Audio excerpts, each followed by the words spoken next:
Hi there, welcome back to another week of Kidzone Online. I'm Joe. I'm Gabrielle. And before we hop into our video this week, I want to share a word from our sponsor.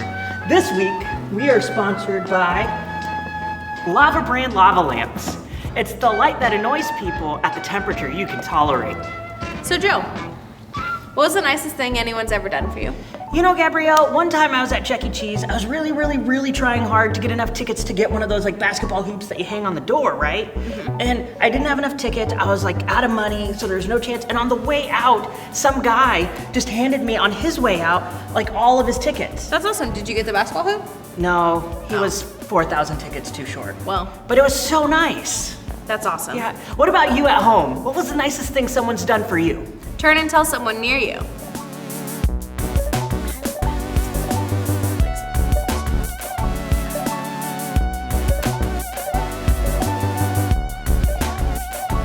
That's true. Now we get to hear from some kids in our church. Check it out.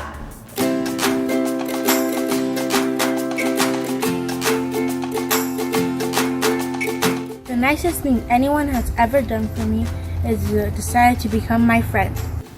The nicest thing someone ever done for me is that my mom sets up birthday tables for me on my birthday. Give me origami paper. The nicest thing anyone has ever done for me is help me fit in at school. My nicest thing my parents ever did to me is take me on a cruise ship. We got ice cream and everything. Gave me the new bike that I really wanted. Well, we got to go to Disneyland 2 years ago, and we went to Universal Studios and Disneyland in a week. It was not their first time, but it was my first time, so they acted all excited with me. The nicest thing anyone has ever done for me is when I broke my arm and some of my friends came over and gave me get well presents and cards, and it made me feel really good.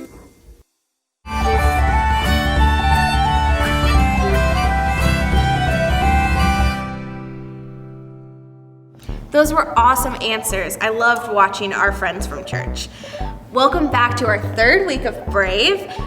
It's really cool to me how God puts people in our lives to love us and care for us, and we're gonna stop for a minute and celebrate that by worshiping God. Amen.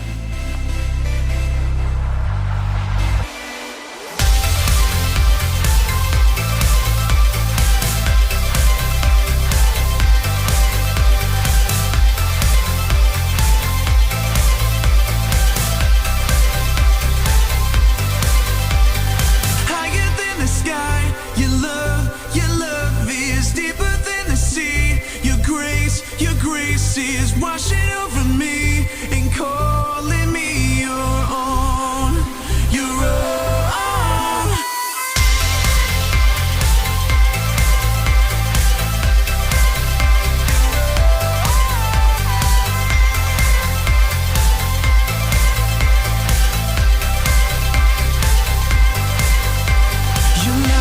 Your light is burning through the shadows. I see the truth. There is nothing to fear. Your word, your way, your promise everlasting. Over and over, I see your hand. Higher than the sky, your love is deeper than the sea. Your grace is washing over me and calling me your own, your own. Your name, a tower in the battle. You are here, we have nothing to fear. Your voice, my river in the desert. Over and over, I see your hand. Higher than the sky, your love is deeper than the sea. Your grace is washing over me and calling me your own, your own.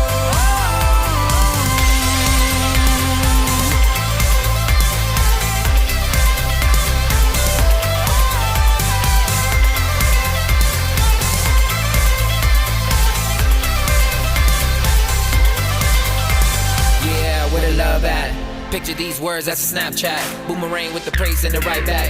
Man, we higher than the sky, no turn back. If it be our last night, leave it all here. No fear, be clear, this is your year. Let go of anything that isn't God's steer. Visine with a dream, man, it's so clear. Yeah, so clear. And you know wherever you go, I'ma stick close, they gon' think we a duo. Bond so tight, hug it out like a sumo. And I never think twice, you the boss of my life, no, you go. And this world not down with us. They can try to limit faith, but it's down to us. Man, love so deep, not a game to us. When the blessing comes down, man, the praise go up, yeah. Higher than the sky, your love me is deeper than the sea. Your grace is washing over me and calling me your own. Your own. Higher than the sky, your love me is deeper than the sea. Your grace is washing over me and calling me your own. Your own. We are your own.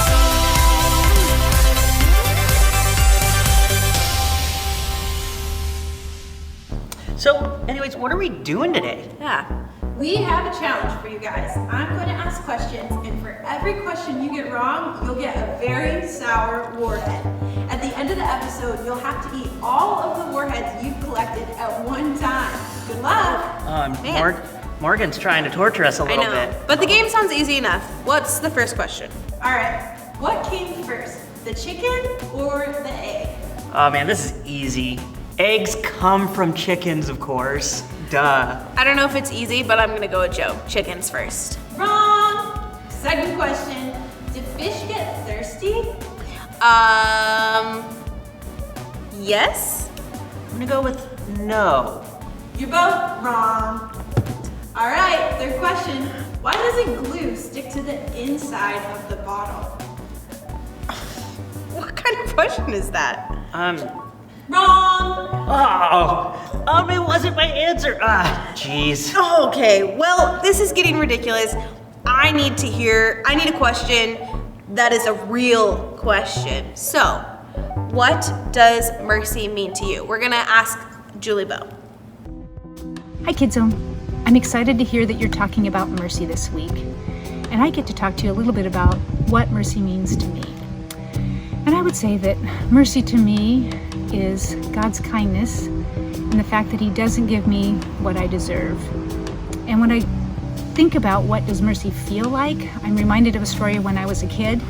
You see, at my house we had these chewable vitamin C's, and I love the taste of these vitamin C's. But my mom had always told me that I could only have one a day. And I'll never forget one Saturday morning, my parents were asleep and I got up early to watch cartoons, and I thought, I'm gonna go get that bottle of vitamin C. So I snuck into the cupboard, grabbed the bottle of vitamin C, and while I was watching my cartoons, I started eating the vitamin C's. I didn't have just 1 or 2 vitamin C's. I probably ate between 7 and 10 vitamin C's while I was watching. And then I started to hear my parents getting up, and I thought, uh-oh, I'm in trouble. So I quickly put the lid on those vitamin C's and I stuffed them under a chair behind me, and I remember thinking, okay, if I can just hide them. And I was afraid. I was afraid that if they found out, I'd be in trouble. But the truth of the story is they actually did find out that I'd eaten a bunch of the vitamin C's that morning. But instead of getting in trouble, my parents were actually really kind to me. And I just remember that feeling of relief in the fact that I didn't get what I deserved. I didn't get in trouble for eating those vitamin C's. And I think what I would say is that's a small picture of the feeling we get when God shows His mercy to us. And I would say, if you were to ask me what mercy means to me or what God's mercy means to me, it really means everything. Because it was God's mercy that drew me to God. And it was God's mercy through Jesus that enabled my sins to be forgiven and enabled me to have that feeling of relief and have just a personal relationship with Jesus. And so that means everything to me. And it's my prayer for you that you too will get to experience the mercy of God.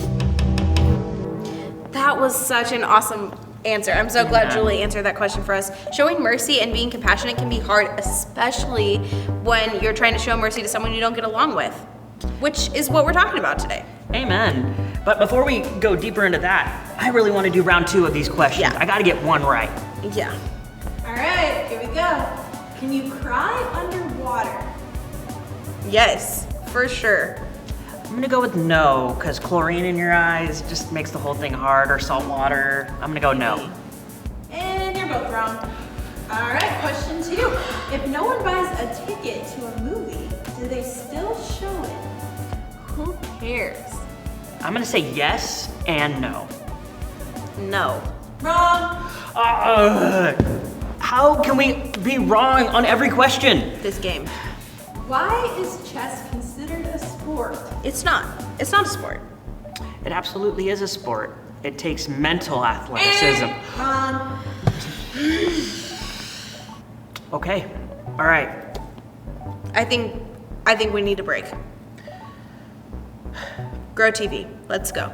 Welcome to Grow TV. Introducing your host, Carl. And your co-host, Cassie. Where we learn, where we grow, and we talk about Jesus.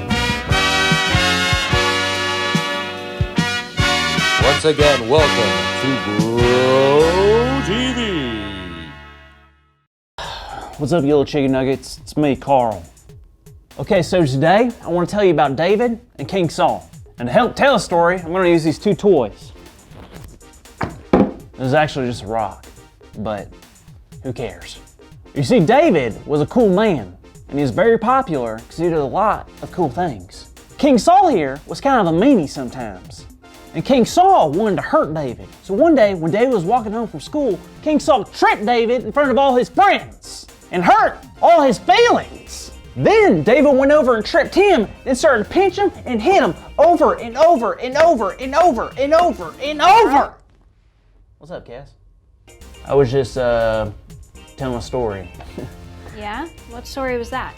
The story where David beats up King Saul for being a meanie. That's strange. I don't remember that story.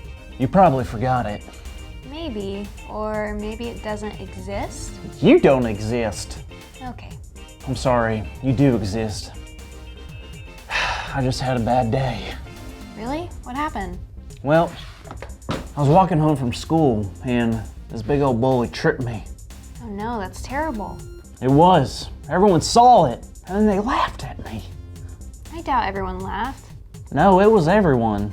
Even my mom was trying to hold back a smile. Ouch. Well, how are you feeling now? I'm feeling angry. I just want to trip him back and make him feel upset like I feel upset. I understand that, but do you think it's the right thing to do? I don't know, but I think it would make me feel better. See? Ah. Easy.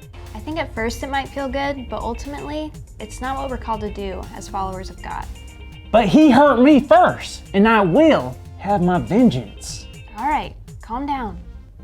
You're right. I don't want to hurt him. But sometimes it feels good knowing that people will feel the same pain that they make other people feel. I get it, but I do think you could learn a lot from the story you're trying to tell. About David and King Saul? Yep, believe it or not, King Saul was not very fond of David. He was getting jealous of all the attention that David was getting. Oh no. So what did Saul do? He sent out armies to go get David. Really? That seems a bit of an overreaction. It was. Sadly, Saul kind of forgot about obeying God at this point. So anyway, one day Saul went into a cave to take a break. The same cave that David was in. Saul had no idea. And now was the perfect chance for David to get back at Saul. But instead, he went up behind Saul and cut off a piece of his robe. What? Why did he do that? Well, it was to show Saul that David could have hurt him, but he wanted to show mercy. Mercy? What does that even mean? Mercy is a type of forgiveness you show someone, even though you have the right to hurt or punish them. Wow. But just because David showed mercy doesn't mean I have to, right? Well, the only reason we should show mercy is because God showed mercy to us. Oh, so you sure I can't? No. Not even a little? No. I'm saying that even if he was real bad. That's not what God wants. So I have to give mercy. Yep. What if I gave it this way? Mercy! What? Mercy, mercy, mercy, mercy, mercy! Silly Carl, that's not how mercy works, and I think you know that. I do. I just know that showing people mercy, it ain't gonna be easy. It isn't, but if we ask God for help, we can show mercy to others. Wait a minute. That's our big idea! Today's big idea is we can show mercy to others. So let's say it out loud on the count of 3. 1, 2, 3. We can show mercy to others! Yes, we can. And that's a big idea. Now, Carl, I'm really happy you decided to show mercy to the person who hurt you. I think God is going to be really proud of you. Yep. I will now forever show mercy to anyone who crosses me. Except what? this bag of popcorn. Carl, no. No more fair! See you guys. Thank you for watching, and tune in next week for a new episode of Bro TV. Man, that story is crazy. Yeah. I mean, David is literally running from, like, the guy who is trying to kill him. Yeah. Like, he's literally pursuing him all over the place, and David's done nothing wrong. Yeah. Like, am I going crazy? No, absolutely not. But then the moment David has to solve the problem and hurt Saul, he chooses not to. Yeah. That's amazing. I don't know if I would have the ability to do that. Yeah, how do you show mercy to someone like that? I don't know. That's crazy. No. Okay, we're gonna come back to that idea, but I think we have to go back to the game, even though I think it's getting a little ridiculous. These questions seem a bit questionable, but go for it. Why do you get on a bus and on a train, but into a car? Is this a riddle? Onto a bus, onto a train, into a car. I wonder if it's like dependent on who's driving? Maybe. I'm gonna go with because cars are smaller vehicles. Nope, wrong again. Okay, here we go. Where is Sasquatch's home? Oh, that's easy. Stanwood, Washington. Duh. Nope, Switzerland. Wrong, and more wrong. All right, here we go. What's the difference between soup and smoothies? Hot and cold. Hot and cold, that's it. No, you can have cold soup. I don't think there is a difference. Cold soup is a smoothie. Then why wouldn't you just call it a smoothie? Wrong! You gotta be kidding me! Okay, nope, can't do it. We need to talk to Scott. Scott, how do we love people that we don't get along with? Hello, Kidzone. I want to talk to you for just a moment about how to love people who are difficult to get along with. And there's probably people in your life that are difficult to get along with. Maybe because they say things that are hurtful or harsh, or maybe they're just mean in some way. They're just difficult to get along with. And what we want to do with people who are difficult to get along with, who are mean or say things that aren't very nice, is we want to do the very thing back to them. And so if they say something not nice to us, we want to say something not nice back to them. But here's the problem. When we do that, we're doing the very thing that we hate, the very thing that they do that we don't like. We're doing it, so we're just as bad. And then the other problem with that is if someone's mean to us, then we're mean back, and then they're mean back to us, and then we're mean back to them. It goes on and on and on. It never gets resolved. But the Bible says we're to be quick to listen, slow to speak, and slow to become angry. And so when there's people who are difficult to get along with, who are mean to us, the Bible tells us that we're to just say less. And I think that's great advice, is to say less. Be quick to listen, slow to speak, slow to become angry. Because when we say more, it's typically said out of anger. We say the same things, we say mean things back, and it doesn't go well. But we're to say less. And what requires that's not easy to do. We need God's help. So we need to pray more. Say, God, will you help me? And not only God, will you help me to say less, to not be angry back, but also help me to pray for that person who is mean, who is angry. And so we need God's help, but God's willing to listen and help us. And it takes a lot of courage to not speak and to pray more, but it's in that God honors and He helps us in those situations.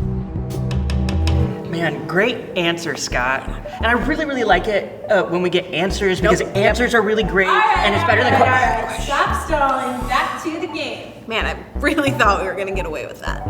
All right, bring it on. Why does a round pizza come in a square box? Because there's no such thing as a circular box. And I'm gonna go with because you don't want to cut corners. Wrong. Nice try. Why does the Easter bunny carry eggs? Because Easter bunnies lay eggs? Because they're pretty? Wrong. All right, here we go. Why do parents always say, because I said so? You're a parent, you've got to know the answer to this. Come on. Here's my thought, because I said so. I can't go with that answer. That's a terrible answer, Joe. Nope. I'm going with because they have no better answer. And that's wrong, because I said so. You've got to be kidding me. I got 0 questions right. That's impossible. I think that's 12 warheads each. Oh man, this is gonna be torture. We need to end this on a good note. Natalie, how has God showed you mercy? Hi Kidzone, I'm so glad that this week we get to be talking about mercy. And so I wanted to tell you a story about a time that God has shown me mercy in my life. But before I do that, I thought I'd tell you a story about a time a person showed me mercy. So one time I was driving my car and eating a salad and a little bit late. And so I was driving a little bit too fast. So I was eating my salad, and some of you know, hey, you probably shouldn't be eating that salad while you're driving. And you're right, I was distracted trying to eat my lettuce, and then all of a sudden, bam, I hit the car right in front of me. And as I was pulling over to the side of the road to get out and talk to the person I had hit, I just had this horrible feeling. I knew what I had done was wrong, it was my fault, and that this person had every right to be angry and mad and yell and whatever because I had done the wrong thing. So I was like preparing myself for them to be really mad. And then instead the person said to me, I forgive you. It's all okay. Don't worry about it. Just don't do it again. And honestly, that experience really changed me because I learned that I should not be eating while I'm driving because I could hurt somebody. But their kindness made me want to change and made me want to do better. And just that feeling of it's all okay, that I think that's how we know it's mercy in our lives, when we know we deserve for someone to be upset and that we've done the wrong thing, and instead are met with that kindness, just that relief that floods over us. That's mercy. And so that's just an example of one person who showed me mercy. But God shows me mercy all the time. And there are so many ways that we can mess up, and yet God still forgives us and loves us and wants to be with us. And just remember one specific time I was watching a show and I just knew the show wasn't good. It had things in it that were bad, that were not helping me follow Jesus. They were distracting and just not good for helping me be kind and loving to other people, because on the show they weren't being kind and loving towards each other.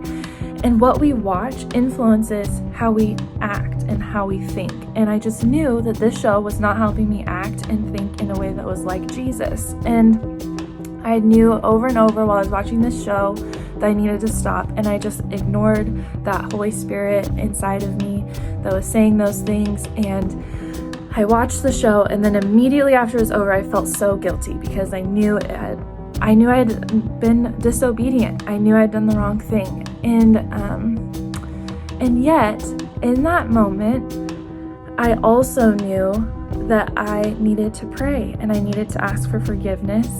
And as I started to pray, I was so scared that God was going to be angry and disappointed. And instead, as I prayed, I just felt God's love fill my heart and say, I forgive you, I love you, I want to be with you. And what is so important to me about that moment of just the relief of God told me not to watch that show. I did it anyway. He could have been mad. And yet he responded with that love and forgiveness and kindness.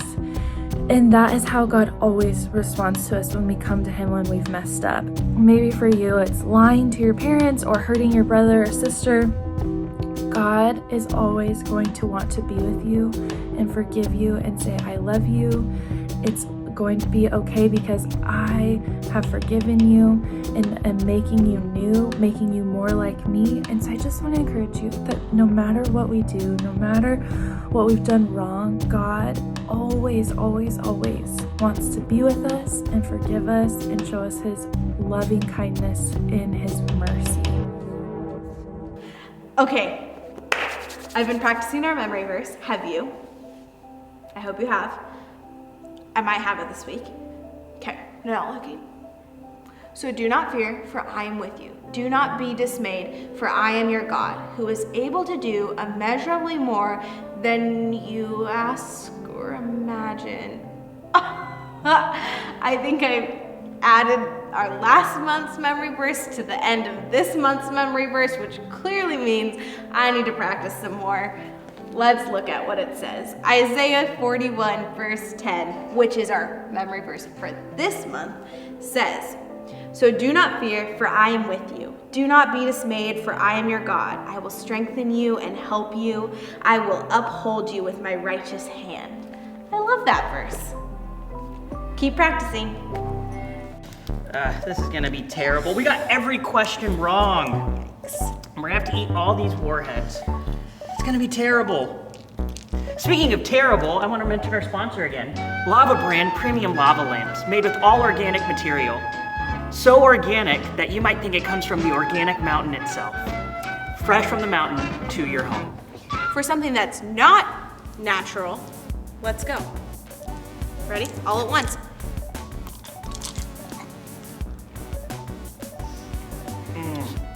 Oh.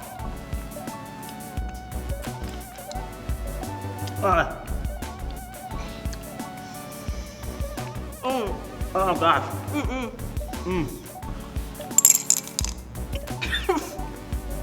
I just couldn't taste them. Good job. I think that's it, guys. See you later.